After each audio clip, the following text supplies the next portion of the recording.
जिज्ञासु मित्रों, बहुत बहुत अभिनंदन। आपका दिव्य सृजन स्पिरिचुअल चैनल में आपको विदित है, जैसा कि उपनिषदों पर व्याख्या और भी कई विषयों पर समसामयिक व्याख्या इस चैनल पर चलती रहती है। तो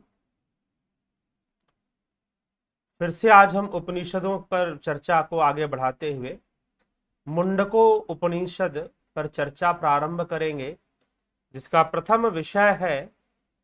आज का प्रथम विषय क्या है? अपरा विद्या परा विद्या व ब्रह्म विद्या रहस्य, मुंडको उपनिषद के आधार पर कि मुंडको उपनिषद इस विषय में क्या कहते हैं। सभी मित्रों का बहुत बहुत अभिवादन है, अभिनंदन है। इस कार्यक्रम में जो भी इससे जुड़ रहे हैं उन सब का बहुत बहुत अभिनंदन, स्वागत। और जैसा कि आप सबको विदित है कि कोरोना का प्रकोप इस समय बढ़ा हुआ है। पिछली बार की तुलना में काफी अधिक संक्रमण तेजी से फैल रहा है। तो निश्चय ही अपना ध्यान रखें। इसीलिए कुछ ना कुछ इस पर ध्यान रखें। और देखिए, ये मत कहिए कि ये कोई मानने और ना मानने का विषय भी नहीं है। जो है वो है। जगह जगह पर लॉकडाउन, नाइट कर्फ्यू, ये सब शुरू ही हो गया है। केसेस काफी बढ़ ही रहे हैं। तो निश्चय ही जो है वह तो है ही, और विचार करना है इस पर। अपनी रक्षा करनी है स्वयं। पहले तो इन्फेक्शन से बचें। उसके लिए जो जरूरी चीजें हैं, मास्क आदि जरूरी चीजें हैं, उसका जरूर प्रयोग करें। हर प्रयोग करें, कोई बहुत बड़ी बात नहीं है। अगर आप सावधानी बरतते हैं तो आप निश्चय ही कोरोना से बच सकते हैं। मैं खुद इस समय भी, अभी हाल फिलहाल में भी कई कोरोना पेशेंट से मैं मिला, लेकिन पूरे प्रोटेक्शन के साथ मास्क लगाकर, शील्ड, फेस शील्ड जो आता है उसको लगाकर मिला। हाथ में ग्लव्स का भी प्रयोग किया। एक तो यह सब जो बाहरी उपाय हैं यह तो करते ही रहे, और साथ ही साथ मैं कहूंगा कफ विकार ना बढ़े, कफ वृत्ति को कंट्रोल में रखें। कब्ज ना हो आपको। कब्ज मतलब कॉन्स्टिपेशन नहीं होना चाहिए। और जो कफ है उसको आप कंट्रोल में रखें। शरीर के अंदर कफ नहीं बनना चाहिए। अगर अधिक मात्रा में कफ बनेगा, गले में कफ का जमाव होगा, तो कोरोना को इससे क्या मिलेगा? बल प्राप्त होगा, बल मिलेगा, जो कि नहीं होना चाहिए। तो इस पर थोड़ा ध्यान देना पड़ेगा, कफ के ऊपर। कफ को ना बनने दे। श्वसन प्रणाली को मजबूत रखें। प्राणायाम आदि क्रियाएं करें। कपालभाति, त्रिबंध आदि का अभ्यास, कुंभक आदि का अभ्यास भी थोड़ा कर ले। और जो कई जिन लोगों ने सन मेंबरशिप या जुपिटर मेंबरशिप ज्वाइन किया है, एक विधि से प्रभावशाली क्रियाओं को बताया गया है। कुछ अत्यंत प्रभावशाली क्रियाओं को भी बताया गया है, जो कि आपको बहुत कुछ उसमें टाइम देने की जरूरत नहीं है। खड़े खड़े चलते फिरते भी कर सकते हैं। ऐसी भी क्रियाओं को बताया गया है। तो बहुत लाभदायी है वो क्रियाएं। जल नेति क्रिया अगर कर सके हफ्ते में एक बार, जो स्वस्थ है, और जिनको जरा सी भी समस्या है वो डेली ही कर ले जल नेति की क्रिया। अगर लग रहा है कि उनको इन्फेक्शन हुआ है या कुछ इस तरह के कुछ भी थोड़ा सा हो, टेस्ट भी जरूर करा ले साथ में कि भाई कोरोना है या नहीं है। इस तरह से अपनी सावधानी अपनी बरते तो निश्चय ही आप बच जाएंगे। और कफ विकार से बचे और कब्ज से बचे। गले में कफ नहीं बढ़ना चाहिए। उसके लिए जो प्रयास है, काढ़ा पीजिए। भोजन में अन्न की मात्रा कम कर दीजिए।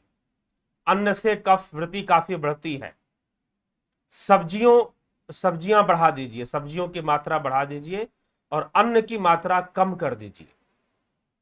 तो कफ विकार बहुत कम बनेगा। फिर कफ विकार को काटने वाले जो चीजें हैं उनका सेवन करें।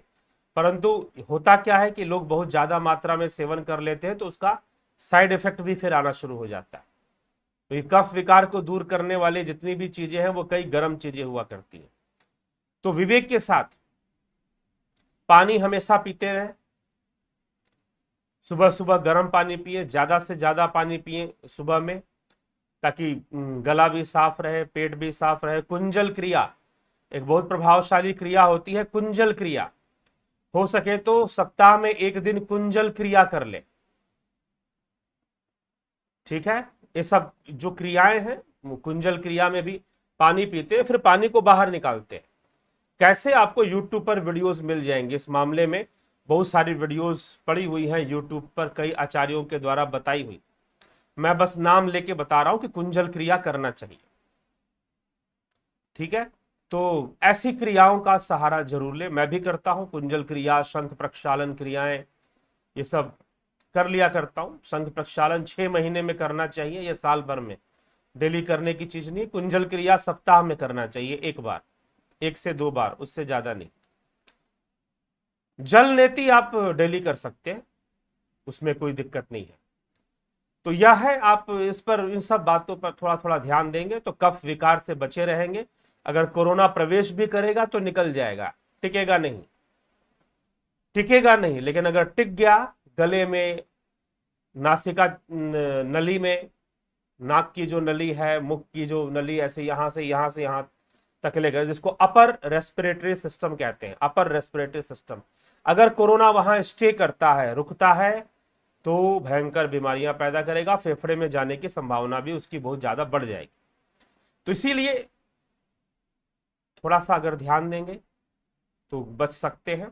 अगर प्रवेश भी कर जाए शरीर में तो भी आपके स्वास्थ्य को नुकसान नहीं पहुंचाएगा, अगर ध्यान देते हैं तो। बस इतना ही है। तो जागरूक रहे, ध्यान दें। हम सनातन धर्मी, हमारे शास्त्रों में ऐसी कई विद्याएं हैं, कई बातें हैं कि बहुत भारी भारी बीमारियां, अगर पहले से उस पर ध्यान दिया जाए तो निश्चय ही आप इसका लाभ उठाएंगे, ठीक है। और जो लोग अच्छे से प्राणायाम की क्रिया एक विधिवत, एक सिस्टम में सीखना करना चाहते हैं, कोशिश जरूर करें, मेंबरशिप ज्वाइन कर ले। अन्यथा 2-4 विधियां जरूर कर ले। कपालभाति वो भी आपको मिल जाएगा, कई वीडियोस पड़ी होगी।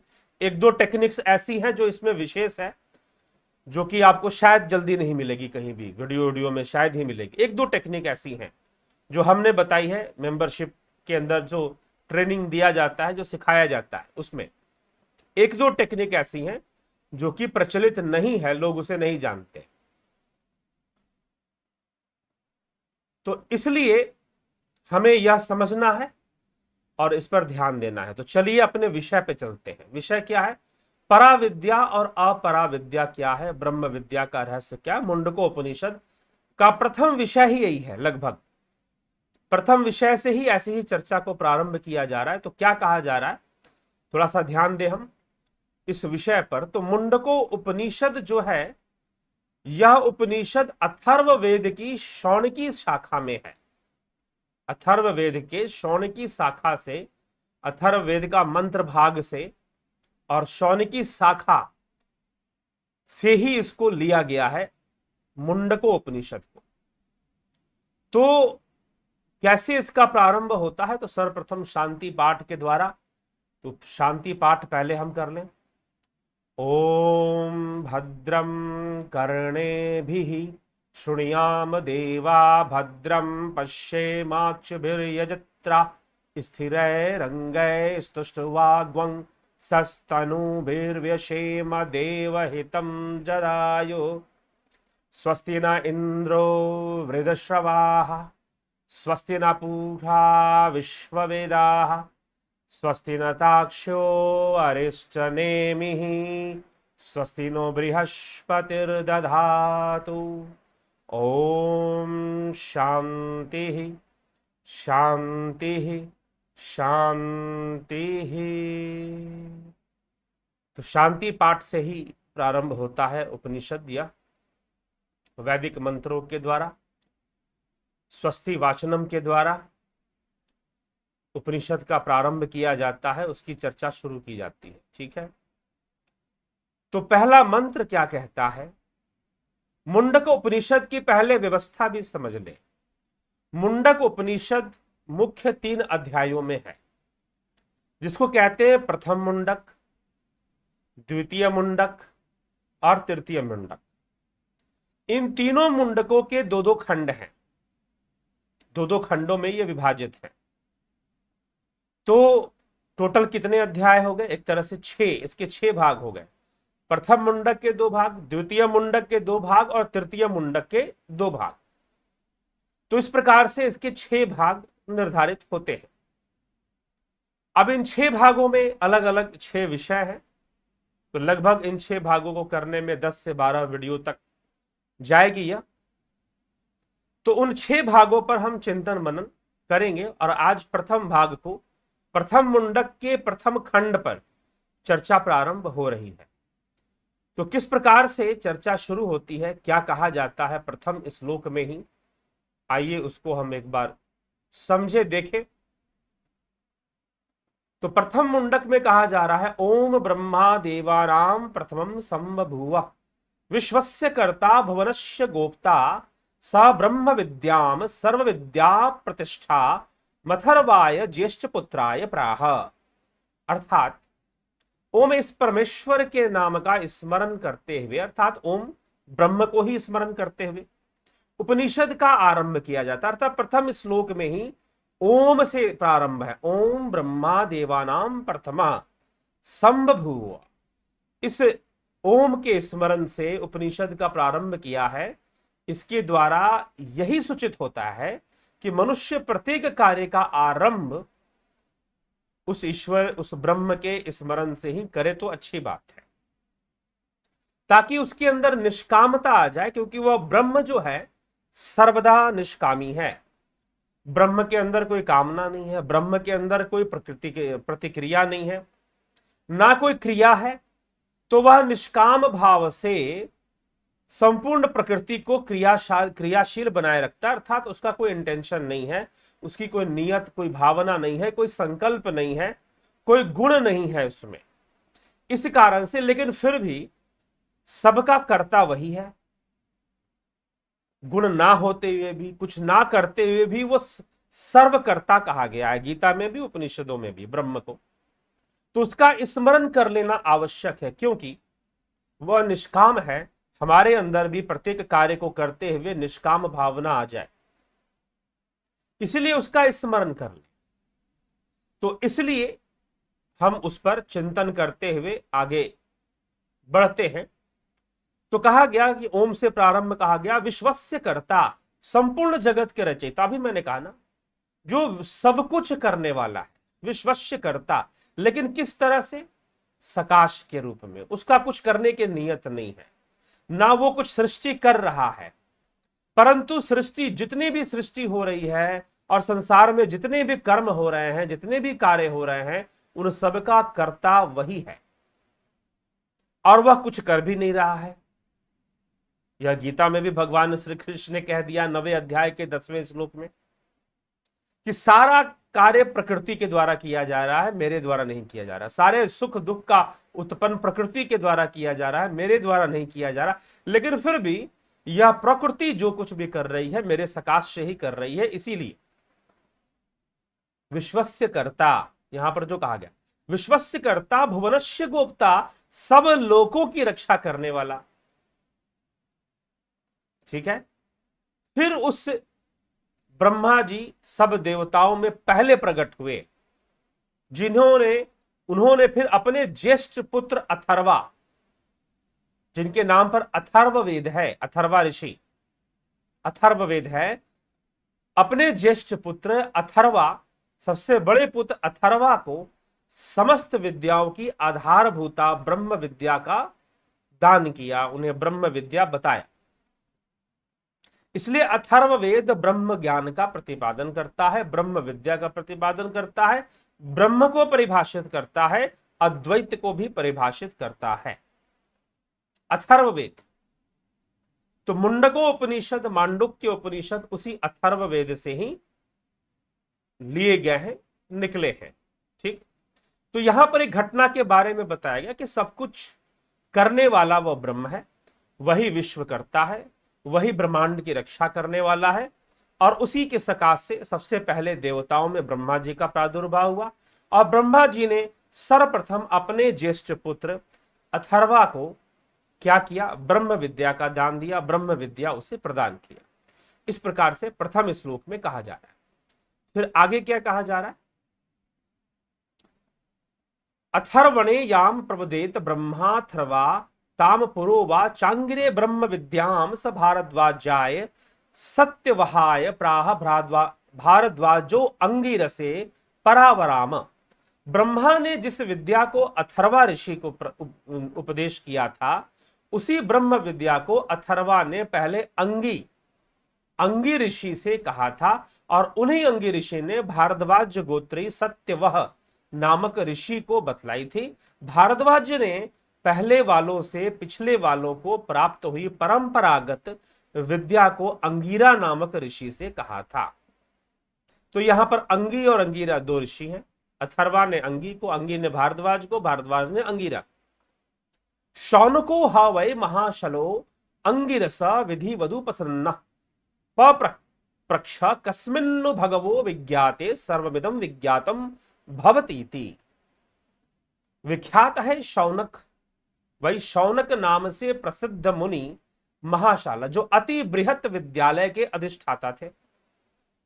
शौनक ऋषि की अब यहां पर, क्योंकि शौनकी शाखा से लिया गया है मुंडकोपनिषद अथर्ववेद के, तो विख्यात है कि शौनक नाम से प्रसिद्ध मुनि जो अति बृहत विद्यालय के अधिष्ठाता थे, शास्त्र विधि के अनुसार महर्षि अंगीरा के शरण में गए, विनय पूर्वक उनसे प्रश्न किया, पप्रक्ष भगवः, हे भगवन।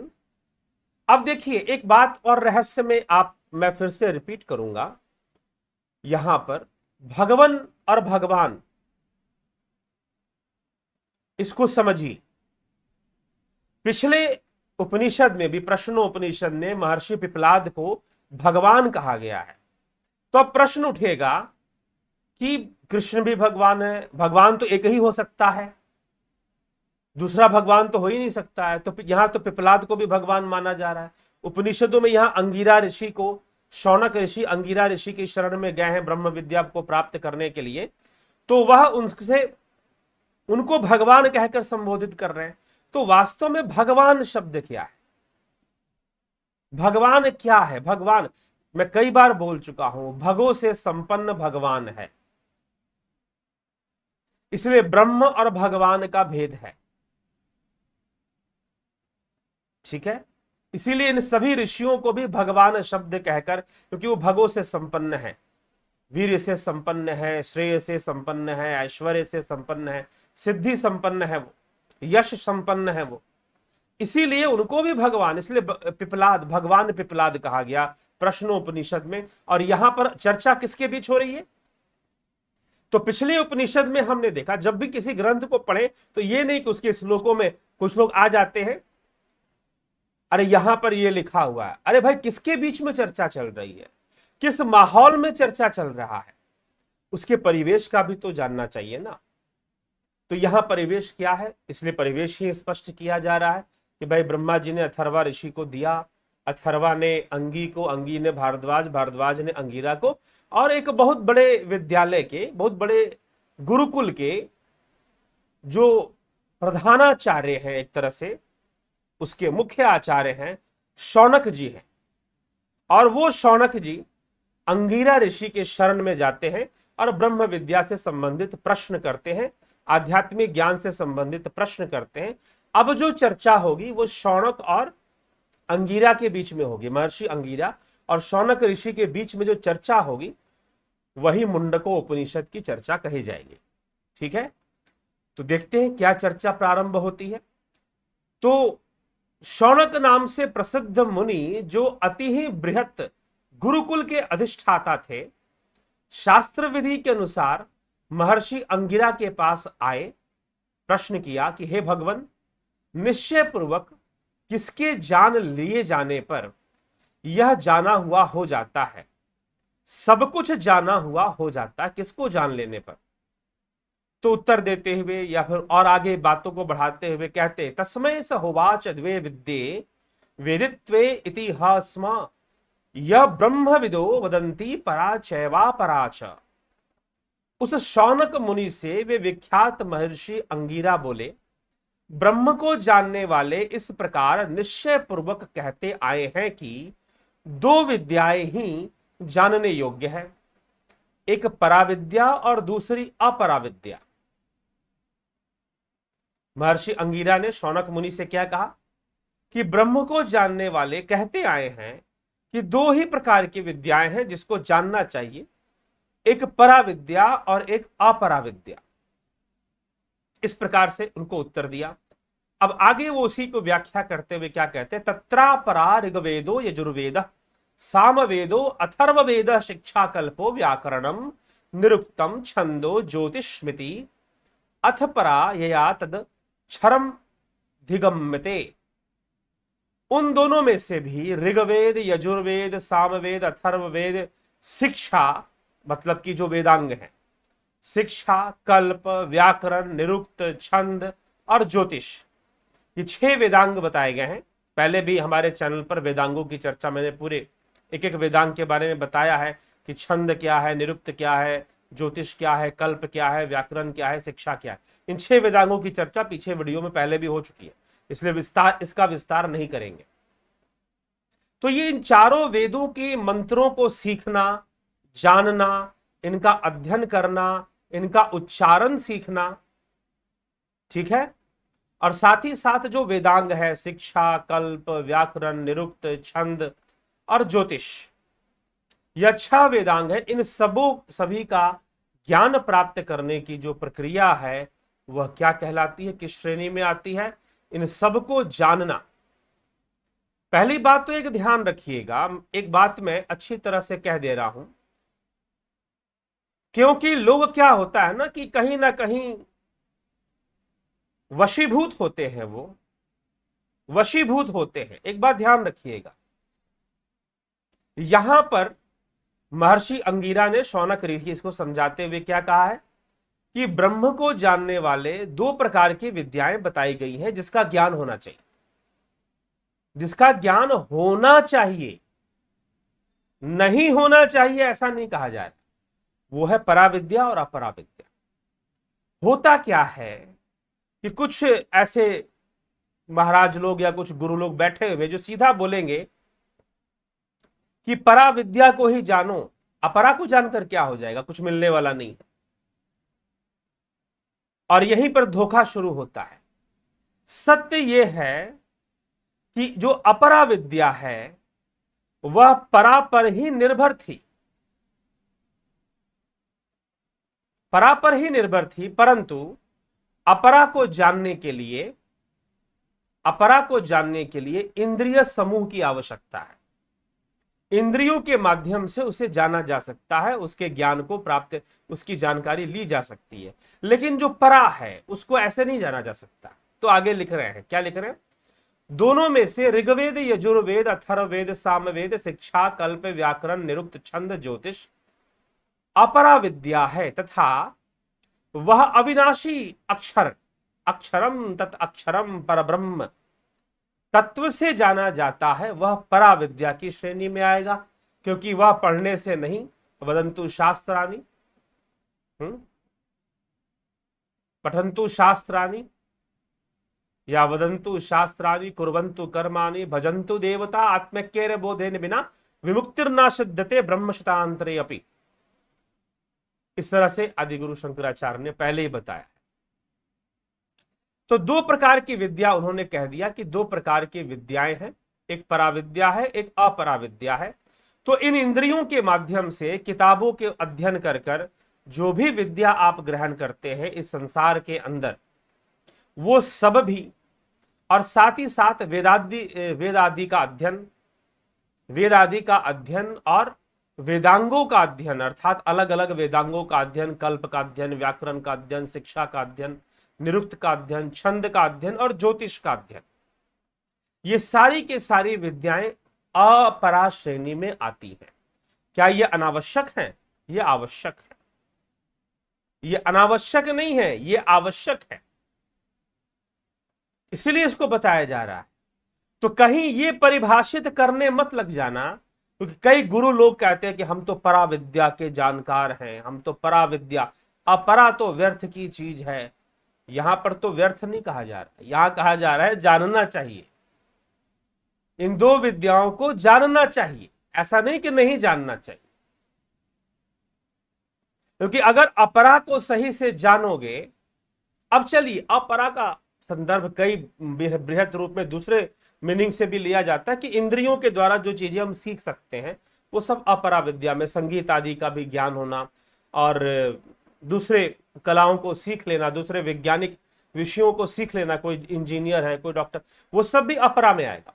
लेकिन यहां पर उन सब विद्याओं का नाम नहीं लिया जा रहा है, यहां पर नाम लिया जा रहा है वेदों का अध्ययन और फिर वेदांगों का अध्ययन। वेदांग मतलब यही शिक्षा, कल्प, व्याकरण, निरुक्त, छंद और ज्योतिष, ये 6 वेदांग है। तो इनका अध्ययन और वेदों का अध्ययन, जो 4 वेद हैं, ऋग्वेद, यजुर्वेद, सामवेद, अथर्व, इन सब का अध्ययन करना, यह अपरा विद्या की श्रेणी में आएगा। तो ब्रह्म को जानने वाले इस प्रकार से बताते हैं कि उनको जानना चाहिए। और फिर पराविद्या, पराविद्या अर्थात साधना का जो मार्ग है।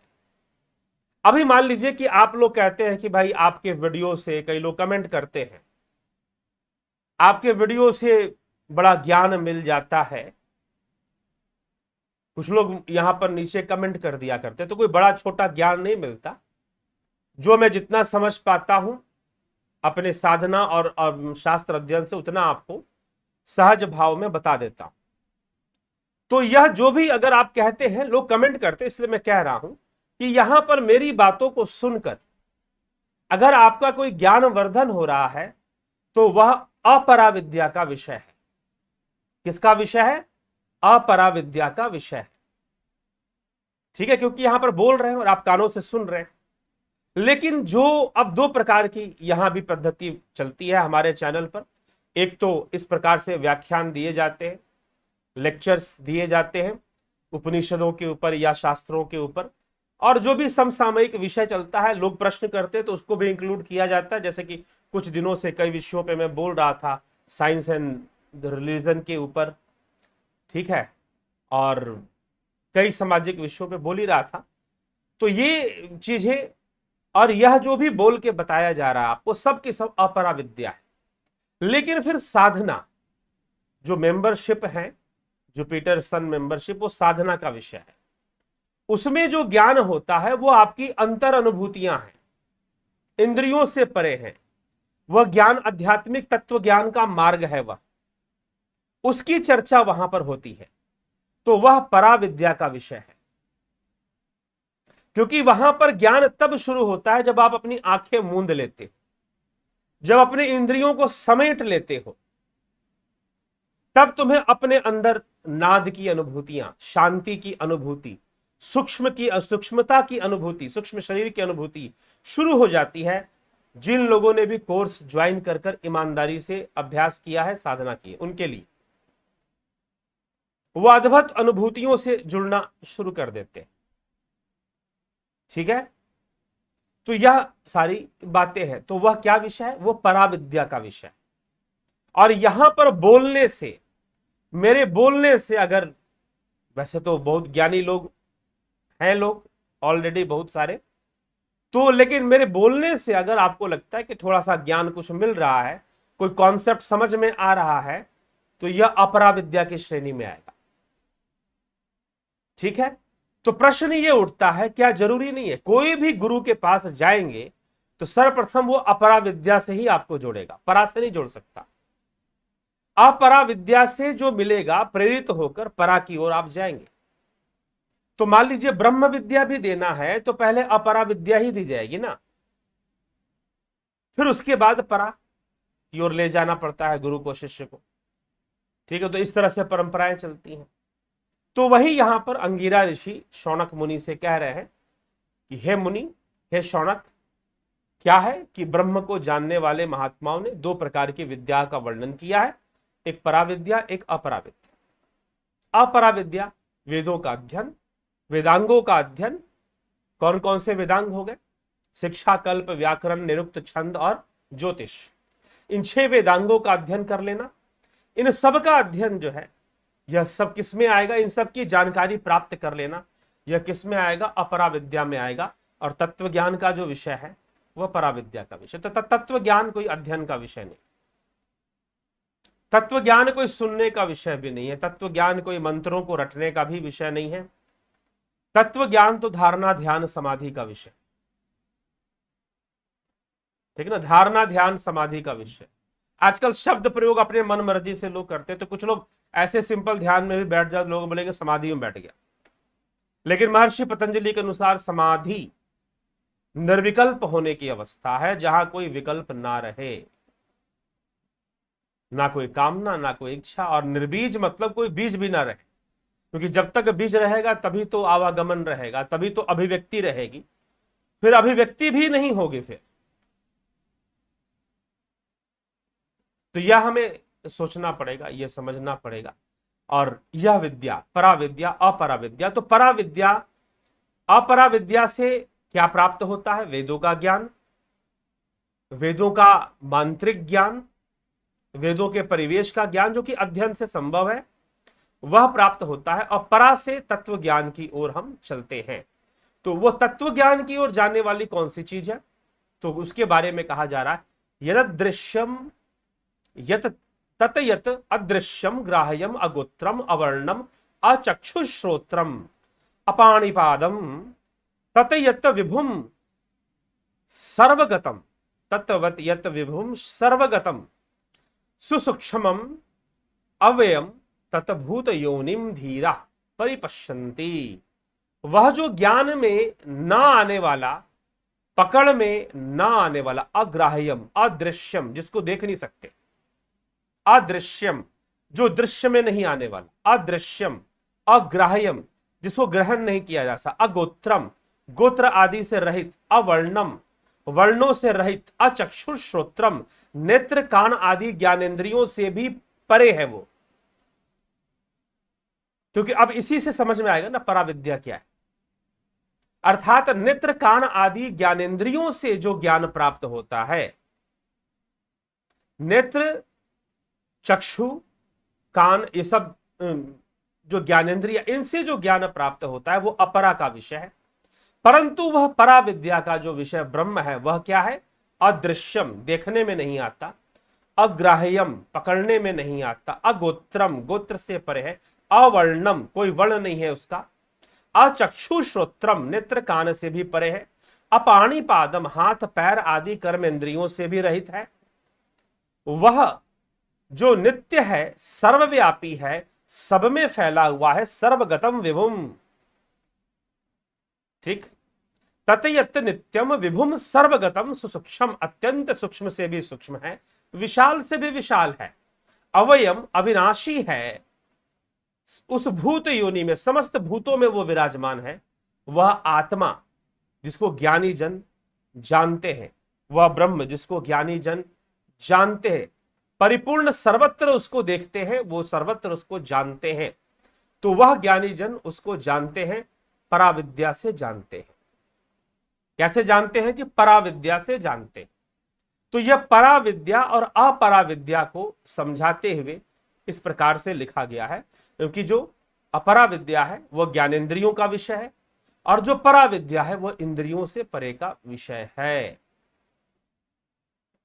इन बाह्य इंद्रियों से, बहिर्मुखी इंद्रियों से परे का विषय होने के कारण उसे परा कहा जा रहा है, पराविद्या है वो, ठीक है। तो इस प्रकार से ऐसे वर्णन यहां मिल रहा है। तो चलिए, यह विषय है परा और अपरा विद्या का, जो कि मुंडको उपनिषद में चर्चा किया। अब इससे आगे भी श्लोक है कुछ इसी खंड के अंदर। अभी हम प्रथम मुंडक के प्रथम खंड की चर्चा कर रहे हैं, आधी चर्चा हो गई है, अब आधी चर्चा और बाकी है, उसकी भी चर्चा हम कर तो सकते हैं, परंतु थोड़ा लंबा भी हो जाएगा व्याख्यान पे। तो इसीलिए कल हम उस बचे हुए प्रथम खंड के बचे हुए श्लोकों पर कल हम चर्चा करेंगे। थोड़ा सा विषयांतर भी हो रहा है, इसीलिए एक नए विषय प्रारंभ हो जाता है। इसके बाद परा अपरा के बारे में जो बोलना था, महर्षि अंगिरा ने क्या किया है, 6 श्लोकों के अंदर परा अपरा के बारे में बता दिया है। 6 श्लोकों में चर्चा कर दी है, जिसका वर्णन अभी किया गया। तो चलिए आगे चलते हैं और आपके कमेंट पर भी चर्चा कर लेते हैं। ठीक है जी। दीपक पटेल जी ब्रह्म विद्या के बारे में लिखे। नवजोत जी ठीक है। महेश राम पिस्ता जी ओम नमः शिवाय जी। गुरु जी क्या ओंकार ध्वनि ही ब्रह्म है? ओंकार ही ब्रह्म है, ओंकार ध्वनि मत बोलिए, क्योंकि ध्वनि तो आकाश तत्व है, तो बिना ब्रह्म के तो वह भी नहीं है, परंतु वही संपूर्ण ब्रह्म है। जो आप मुख से ओम का उच्चारण करते हैं वह उसका वाचक है, सूचक है। उस ब्रह्म का हम उसे सूचक वाचक की श्रेणी में ले आ सकते हैं, अर्थात सिंबॉलिक है। जो हम मुख से उच्चारण करते हैं वो साधना का एक मार्ग है। मुख से उच्चारण करते हुए श्वासों को भरकर उद्गीत करना, सामवेद में उद्गीत का वर्णन मिलता है, तो उद्गीत का अभ्यास करना, मुख से ओम का उच्चारण करना हल्का सा ऊंचे स्वर में, ऐसा अभ्यास अच्छा है साधना प्रारंभ करने के लिए, करना चाहिए। लेकिन ध्वनि ही ब्रह्म है ऐसा नहीं कह सकते। ब्रह्म तो सब कुछ ही है वैसे। ठीक। तो अरविंद कुमार सिंह जी, कमलेश उपाध्याय जी, अनिल कुमार जी, विक्रम सिंह जी, किरण शर्मा जी, नवजोत, सबका अभिनंदन। साहेब राव पाटल, गोपाल शर्मा जी, माधुरी कोले जी, जयंती दत्ता जी अभिनंदन। सुरेश चंद्र जी, योगेंद्र पंडित जी, बलदाऊ नाथ योगी जी, उषा श्रीवास्तव जी अभिनंदन सबका। गोपाल शर्मा गुरु जी क्या आत्मा का ही व्यक्त रूप चेतना है और परिणामी रूप ही सृष्टि है? कृपया प्रकाश डालें। बात ठीक है जी, शास्त्र युक्त बात है यह। अभिव्यक्त रूप, अभिव्यक्त मतलब अभिव्यक्ति होना, किसी रूप में अभिव्यक्ति होना। जैसे कि आप एक ही व्यक्ति हो, लेकिन घर वालों के सब में जब घर में होते हो तो आप किसी के भाई हो, किसी के चाचा हो, किसी के पिता हो, किसी के पुत्र हो, अलग अभिव्यक्ति है। समाज में चले जाओगे, अपने ऑफिस कार्यालय में जाओगे तो वहां अलग अभिव्यक्ति हो जाएगी। तो खैर इससे तुलना करनी नहीं चाहिए, लेकिन मैं एक समझाने के लिए इसको लिया मैंने इस उदाहरण को। तो अभिव्यक्त होना जी निश्चय है, चेतना आत्मा की अभिव्यक्ति ही है, लेकिन उसका संपूर्ण शुद्धिकरण हो जाए तो वह चेतना आत्मा ही है। ठीक है, तो इसीलिए निश्चय ही अभिव्यक्ति है। अब परिणामी रूप ही सृष्टि है, उसका परिणाम भी रूप सृष्टि है, यह भी कह सकते हैं।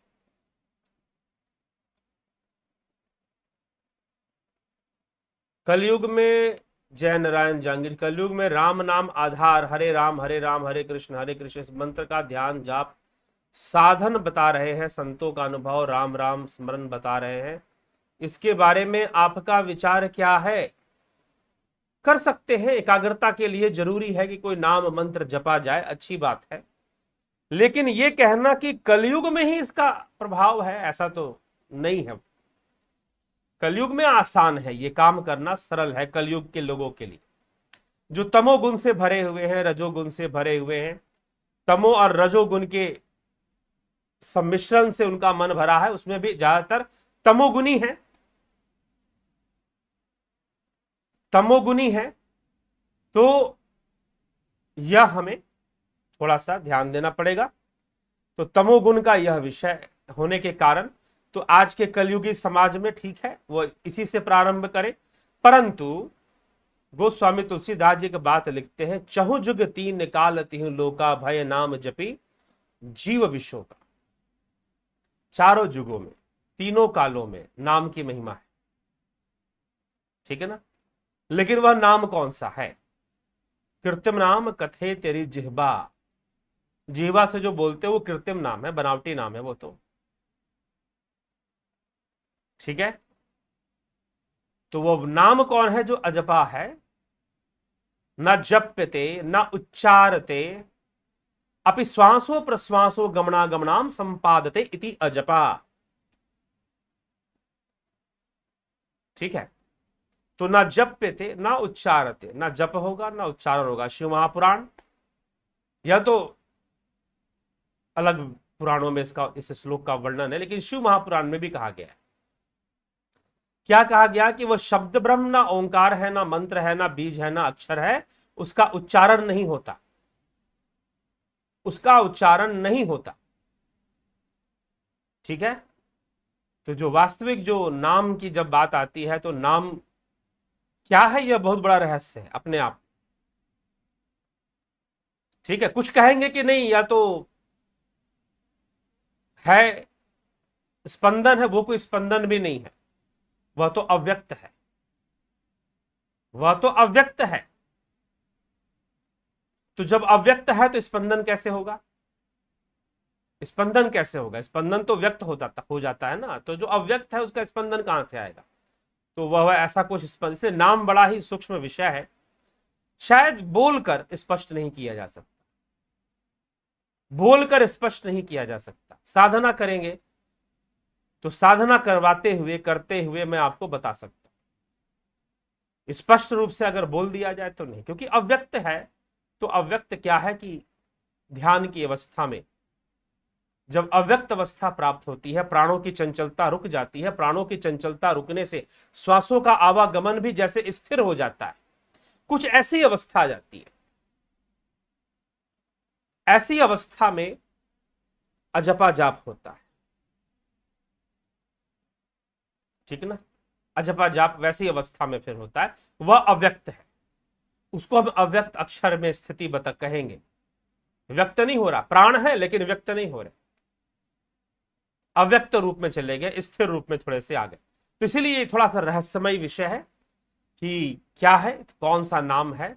तो वह नाम जो अजपा है वह तो अजपा ही है, वह तो उच्चारण में आता ही नहीं है। लेकिन यह बात सत्य है कि कलयुग के अंदर लोग जहां इतने भटके हुए हैं, वह आए एकाग्रता के मार्ग पर आए, योग के मार्ग पर आए, वह ज्ञान भक्ति के मार्ग पर आए।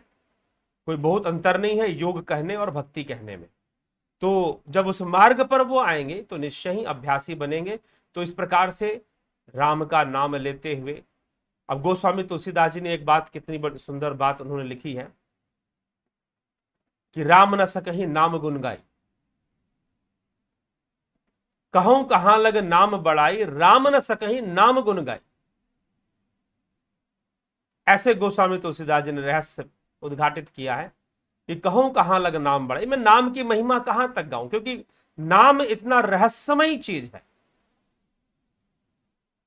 अभी जितने भी आप बातें सुनते ना कि यहां पर भ्रकुटी में प्रकाश दिखाई देगा, नाद सुनाई देगा, ध्यान की अवस्था में साधना करते हुए, इन सबसे सूक्ष्म है नाम, इन सबसे सूक्ष्म है नाम, अति सूक्ष्म है। तो शब्दों से कितना भी लिख दिया जाए प्रकट नहीं होता, ना व्यक्ति को समझ में आता, अंधेरे में तीर मार लेगा, कुछ का कुछ समझ लेगा।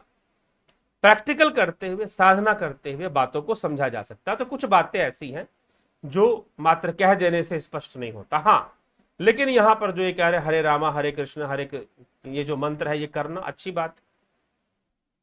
बात है, करना चाहिए, कोई बुराई नहीं है। लेकिन इसी को सब कुछ मानकर भी चलने में बुराई आ जाती है फिर। लेकिन करना चाहिए, बिल्कुल अभ्यास में तो आना ही चाहिए, करना ही चाहिए।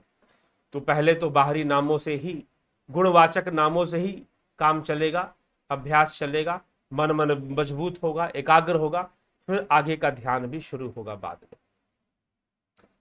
तो भगवान ने इसीलिए सगुण भक्ति की बात पहले कही है, निर्गुण को बाद में कहा है कि सगुण करते हुए निर्गुण में प्रवेश मिल जाएगा। गोपाल शर्मा जी, आपके जुपिटर मेंबरशिप में आपने इतने महान रहस्य को खोला है जिससे साधक का बाह्य एवं आंतरिक जीवन सुखमय हो जाता है, यह मेरी अनुभूति है। आपको कोटि कोटि नमन जी। ठीक है जी, तो यह बहुत अच्छी बात है कि आपने जुपिटर कोर्स ज्वाइन किया, पूरा किया, उसका लाभ उठा रहे हैं, ये बहुत अच्छी बात है। लाभ उठाइए, आनंदित होइए, खुद भी होइए। उसमें जो साधना पद्धति है, जो बहुत तरह की साधनाएं कर रहे हैं ऑलरेडी, हो सकता है कि उसमें कई चीजें उनको मिल जाए, फिर भी कुछ ऐसी चीजें जरूर हैं जिसको लोग नहीं जानते, शायद ही किसी आश्रम या किसी के यहां वो बातें बताई जाती हो, ऐसी भी कुछ क्रियाएं जरूर हैं। तो जरूर इसका लाभ उठाएं, ठीक है, अवश्य लाभ उठाएं। लाभ उठा पा रहे हैं, ये बहुत अच्छी बात है। जगत नारायण जी, उमेश पांडे जी, अपरा परा पश्यंती वैखरी बाणी, चार जपाओ अनु नहीं, सगुन ही ब्रह्म का नित नित ध्यान। हाँ जी ठीक है, तो आगे चले। शब्द तो रहे आकाश गुण गणी, एक साथ शब्द जाल में फंस गए अज्ञानी के नाम। जी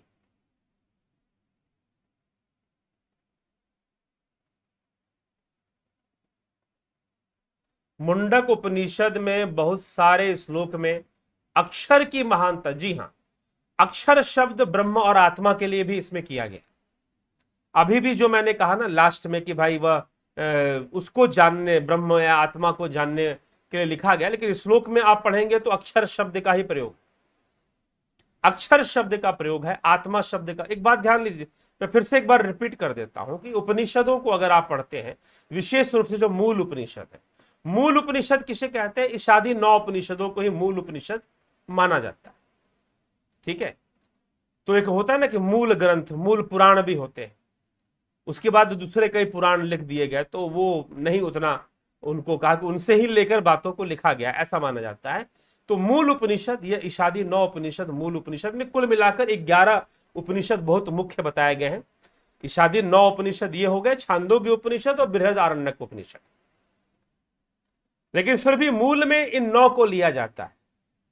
तो इनमें जब आप अध्ययन करते हैं तो उस परम तत्व के लिए सबसे ज्यादा जिस शब्द का प्रयोग हुआ है वो है आत्मा। आत्मा शब्द का प्रयोग अत्यधिक हुआ। उसके बाद ब्रह्म शब्द का प्रयोग है, अक्षर शब्द का प्रयोग है, परमात्मा शब्द आपको नहीं मिलेगा, ईश्वर शब्द भी आपको नहीं मिलेगा कि कहीं पर ईश्वर, बस ईशावास्य उपनिषद में ईशा, ईशा ही लिखा हुआ है, एक जगह पर आता है। ईश्वर, पूरा ईश्वर शब्द का इस्तेमाल या प्रयोग आपको उतना नहीं मिलेगा। भगवान तो ऋषि मुनियों को ही भगवान कहा जा रहा है उपनिषदों में। पिछले उपनिषद में भी हमने देखा, यहां पर अंगिरा ऋषि को शौनक ऋषि भगवान कह रहे हैं।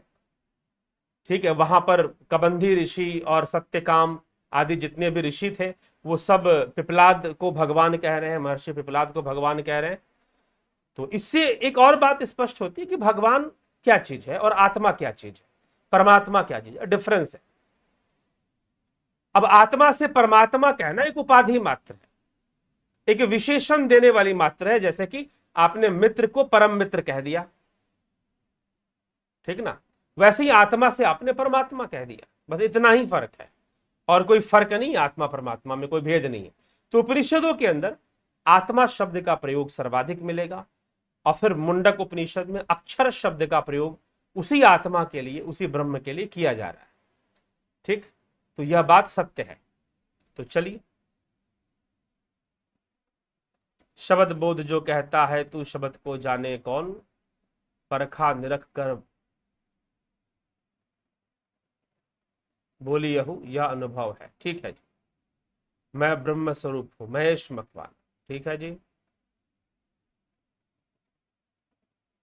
आकार से विश्व की उत्पत्ति होती है। ठीक है जी, भगवान का साकार रूप कौन सा है? आपने सुनी गई, आपसे सुनी गई अपरा विद्या साधना के पथ पर चलते हुए परा विद्या में परिवर्तित होगी। जी, दीपा कोटवानी जी, बहुत अच्छी बात यहां आपने लिख दिया, सार तत्व आपने लिख दिया कि आपसे सुनी गई अपरा विद्या साधना के पथ पर चलते हुए परा विद्या में परिवर्तित होगी। तो सत्य बात है, साधना के पथ पर चलकर ही परा विद्या में परिवर्तित होगी, निश्चय ही। तो चलिए, अक्षर पुरुषोत्तम दर्शन का ज्यादातर रहस्य मुंडक उपनिषद में है। जी हां, आगे चर्चा होगी, बने रहे साथ में। कल भी मुंडको उपनिषद पर चर्चा आगे बढ़ेगी, और कई रहस्य जो मुंडको उपनिषद में है वो फिर सामने आएंगे। साथ में और भी कई चीजें चलती रहेंगी जो कि आपको मिलती रहेंगी। साथ में और भी कुछ वीडियो समसामयिक चर्चा पर भी, माहौल पर भी जानना जरूरी है, जागरूक होना जरूरी है, तो उन सब विषयों पर भी चर्चा चलती रहेगी, आपको मिलती रहेगी। तो मित्रों, आज के विषय को यहां पर हम विराम देंगे। और साथ ही जो लोग मेंबरशिप ज्वाइन कर कर साधना का लाभ उठाना चाहते हैं जरूर उसका लाभ उठा लें। साथ ही साथ बता दें आपको कि कई चीजें हैं, जो लोग ज्वाइन करना चाहते हैं और साधना का लाभ उठाना चाहते हैं, सीखना चाहते हैं, जरूर प्रयास करें, आगे बढ़े, अपने कदम आगे बढ़ाएं और उसका लाभ उठाएं। इसी के साथ विराम देंगे वाणी को। यहां पर काफी समय भी आगे हो ही रहा है, लगभग 50 मिनट का समय हो चुका है। तो आइए, मुंडकोपनिषद पर चर्चा आगे चलती रहेगी। अभी कई सारे, अभी तक तो हमने 4 उपनिषद ही कवर किए हैं, अभी 9 उपनिषद में से 5 बाकी है, जिसमें कि 5वां चल रहा है मुंडको, और उसके बाद 4 और बाकी होंगे। तो अभी लंबा समय उपनिषदों पर चलेगा। फिर छांदोग्य बहुत बड़ा उपनिषद है, बृहद आरण्यक भी बहुत बड़ा उपनिषद है, उन सब पर भी भविष्य में चर्चा आएगी। तो चलिए, इसी के साथ आज यहां पर हम इस सभा को विराम देते हैं, विचारों को यहां विराम देते हैं। अपना ध्यान रखें। कोरोना महामारी जो फैल रही है, यह जो वायरस है नए रूप में ज्यादा शक्तिशाली म्यूटेंट होकर, म्यूटेशन की प्रक्रिया होती है ना, म्यूटेंट इसे क्यों कहते हैं, म्यूटेंट मतलब म्यूटेट कर जाती है कोई चीजें, उसके अंदर जेनेटिक चेंजेस आ जाते हैं।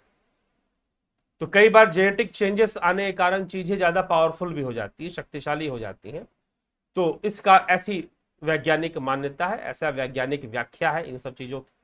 तो इस प्रकार से ज्यादा शक्ति से, ज्यादा तेजी से फैल रही है। और कई लोगों की, मैं आपको बता दूं, कई महत्वपूर्ण लोगों की मृत्यु भविष्य अभी हाल फिलहाल में हो चुकी है। नरेंद्र कोहली बहुत बड़े साहित्यकार, पौराणिक कथाओं पर, विशेषकर रामायण और महाभारत पर अनेकों कथाएं बहुत तर्कपूर्ण ढंग से उन्होंने लिखी है। और बहुत ऐसी कथा आपने सुनी भी होगी ना, तो उनकी लेखनी में आप उलझ जाएंगे अगर पढ़ने लगेंगे तो। और ससम्मान शास्त्रों और ग्रंथों को सम्मान देते हुए उन्होंने ऐसे कई ग्रंथ रचना किए, कई साहित्य की उन्होंने रचना की। कोरोना से उनकी मृत्यु हो गई। चलो, उनकी तो उम्र थी, पद्मश्री उनको मिला हुआ था और बहुत बड़े साहित्यकार थे। लेकिन अभी हाल में ही एक और महानुभाव, जो कि रोटी बैंक के फाउंडर थे, पटना के रहने वाले हैं, बिहार के रहने वाले हैं। पटना में उन्होंने रोटी बैंक शुरू किया, बनारस में उन्होंने रोटी बैंक शुरू किया, और वाराणसी में उनकी आज या कुछ दिन पहले शायद उनकी मृत्यु हो चुकी है। तो रोटी बैंक के फाउंडर, उन्हीं से प्रेरणा लेते हुए फिर दूसरे जगहों पर रोटी बैंक का सिस्टम शुरू किया गया था कि होटलों में या फिर घरों में भी जो खाना बच जाता था, बर्बाद हो जाएगा, तो वो लोग रेस्टोरेंट और होटलों से वो भोजन एकत्र कर गरीबों तक पहुंचाया करते थे, और रोटियां इकट्ठी कर गरीबों तक पहुंचाया करते थे। रात्रि के समय कोई गरीब भूखा ना सोए, फुटपाथ पर और कई जगहों पर वो भोजन वो पहुंचाया करते थे। तो रोटी बैंक के फाउंडर थे शायद कृष्णकांत तिवारी या किशोर कांत तिवारी, ऐसे उनका नाम है। उनका भी देहांत, जबकि वो युवा थे। नरेंद्र कोहली साहब तो वृद्ध अवस्था में थे, लेकिन वह युवा थे और उनकी ऐसे मृत्यु कोरोना से हो गई है। तो जरूर अंत में दोबारा रिपीट करते हुए कहना चाहूंगा, आप अवश्य अपना ध्यान रखें, अवश्य अपना ध्यान रखें, और इस वायरस से बचने का जो भी उपाय है, जितने भी उपाय बताई जाती है, वो सारे उपायों को जरूर करें। कफ विकार से बचें, कफ को ना बनने दे शरीर में, और साथ ही साथ मास्क आदि चीजों को पहनना, यह सब भी आप जरूर ध्यान रखेंगे तो निश्चय ही इससे बचेंगे। ठीक है, चलिए, तो अभी हम यहां पर इस सभा को यहां विराम देते हैं। बहुत बहुत आभार आप सभी का। जुड़े रहें, बने रहें, स्वयं का ख्याल रखें, अपने परिवार और अपने पड़ोस, अपने समाज का भी ख्याल जरूर रखें। बहुत आभार।